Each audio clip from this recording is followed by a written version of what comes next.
नमस्कार, आप देख रहे हैं दैनिक सवेरा हरियाणा में आपके साथ खुशबू ठाकुर। पूरे प्रदेश भर से आई फ्लू संक्रमण के मामले सामने आ रहे हैं। इसी बीच भिवानी की बात करें तो लगातार इन मरीजों में बढ़ोतरी दिखाई दे रही है। स्वास्थ्य विभाग ने इस इस बीमारी के लिए लोगों को जागरूक करने के लिए बहुत से शिविर लगाए हुए हैं। भिवानी में लगातार आई फ्लू संक्रमण मरीज अस्पताल में पहुंच रहे हैं। बता दें कि बारिश के बाद अचानक ही आई फ्लू संक्रमण मरीजों की संख्या बढ़ने लगी है। वहीं आई फ्लू संक्रमण बच्चों के साथ साथ हर वर्ग के लोगों में दिखाई दे रहा है। डॉक्टर ने कहा है कि फ्लू संक्रमण मरीज को सावधानी बरतने की ज़रूरत है और आंखों पर काला चश्मा लगाएं ताकि दूसरों को भी फ्लू ना हो सके।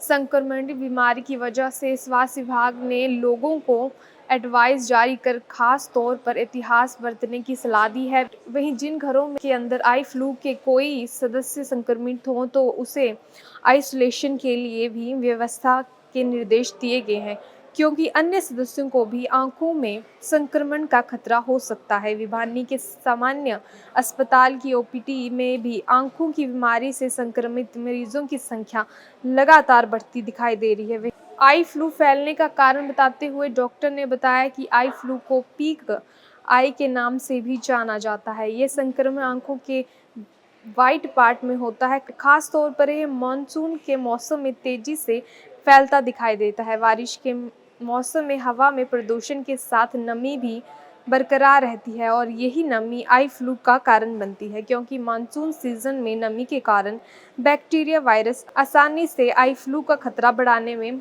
मदद करता है। उन्होंने बताया कि विभाग की तरफ से निर्देश जारी किए गए हैं कि आई फ्लू को लेकर सतर्कता बरतें और सक्रिय बच्चों के माता पिता ज़्यादा से ज़्यादा ख्याल रखें। वहीं स्वास्थ्य विभाग की तरफ से पूरी तैयारी है। लोगों को घबराने की ज़रूरत नहीं है, बल्कि सावधानी बरतने की ज़रूरत बताई जा रही है। अभी जो है यूजुअली देखने में आया है कि बरसात के बाद हमारा आई फ्लू के चांसेस बहुत बढ़ जाते हैं, आँखों में इन्फेक्शन हो जाता है हमारा। तो हमारी ओपीडी भी नो डाउट बढ़ी है, ना नहीं कह सकते। हर रोज़ मरीज 15 से 20 तो आ ही रहे हैं आजकल। तो इसमें है क्या कि ये कि जो आई फ्लू है एक बैक्टीरियल इन्फेक्शन है हमारा। इसमें होता क्या है कि मरीज़ की आंखें चिपकती हैं। जब वो सुबह उठता है तो उसकी आंखें बिल्कुल चिपकी हुई मिलती हैं, आंखें लाल हो जाती हैं, हमारी आंखें सूज जाती हैं, हमारी आंखों में अजीब सी एक फॉरेन बॉडी सेंसेशन होती है। इंसान को चैन नहीं पड़ता, पानी गिरता रहता है। बहुत बार तो उसको धूप में जाने में परेशानी का सामना करना पड़ता है। मोस्ट कॉमनली इसमें क्या होता है कि हमारी आंखें चिपकनी शुरू हो जाती हैं और दर्द होता है। जब भी ऐसा कुछ हो तो हमारी जो देसी दवाइयाँ हैं वो यूज़ ना करें, क्योंकि लोग जाते हैं कहते हैं भी घी डाल लो तो ठीक हो जाती है, कोई कहते हैं इस पर जीभ फिरवा लें तो ठीक हो जाती है। ऐसा कुछ ना करें, हमारे आई सर्जन के पास जाएं और प्रॉपर इलाज लें। और इसमें मेन क्या है कि हमें इसके स्प्रेड को फैलने से बचाने के लिए सावधानियाँ बरतनी हमारे लिए बहुत ज़रूरी है, जो हर व्यक्ति को पता होना चाहिए। किसी के घर में भी कोई इन्फेक्शन हो जाता है तो हमें क्या क्या सावधानियों को बरतना चाहिए।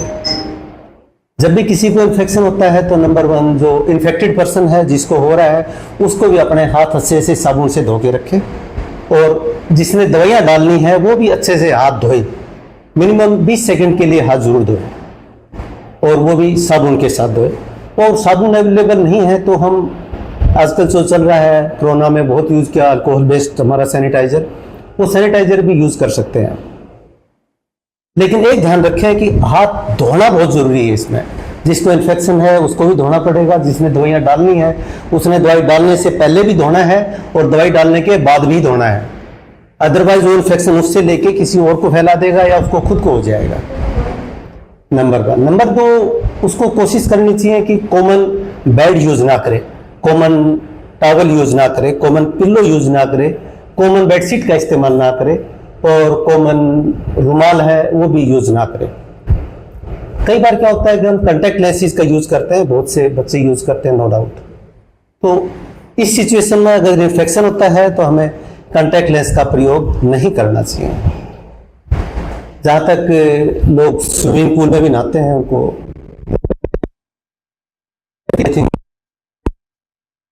इसमें अच्छा लगता है। तो अगर इन्फेक्शन है तो स्विमिंग पूल में ना नहाएं। इसमें जो इम्पोर्टेंट सावधानी है वो यही है कि जब भी इन्फेक्शन होता है तो हमें इधर उधर ना पास जा करके किसी क्वैक के पास ना जाके हमें तुरंत आई सर्जन के पास जाएं और अपना प्रॉपर इलाज लें। सर इसमें बचाव किस तरह से हो सकते हैं अगर बात करें तो चश्मा वगैरह? इसमें हम नो डाउट गॉगल्स यूज़ करते हैं, काला चश्मा यूज़ करते हैं। बहुत से व्यक्तियों को क्या होता है कि भाई बाहर निकलते हैं तो फोटोफोबिया कंप्लेंट होती है, तो ऐसी सिचुएशंस में हमें काला चश्मा भी यूज़ करना चाहिए। ये स्प्रेड को भी अवॉइड करता है। लोग कहते हैं काला चश्मा पहनने से कि आई फ्लू दूसरे को नहीं होगा, उसकी मैकेनिज्म है।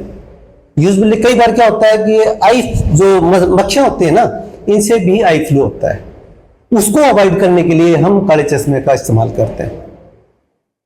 तो सर अभी जो पेशेंट आ रहे हैं आपके पास 5 से 7% वृद्धि हुई है हमारे पास पेशेंट्स की। और देखने में आया है कि जब भी बरसात होती है ना, बरसात के बाद थोड़ा बहुत तो परेशानी आती है, क्योंकि हमारी हाइजीन कंडीशन है ना वो डिस्टर्ब होती है हमेशा बरसात के बाद, और ये बीमारियां फैलती हैं आई फ्लू टाइप के।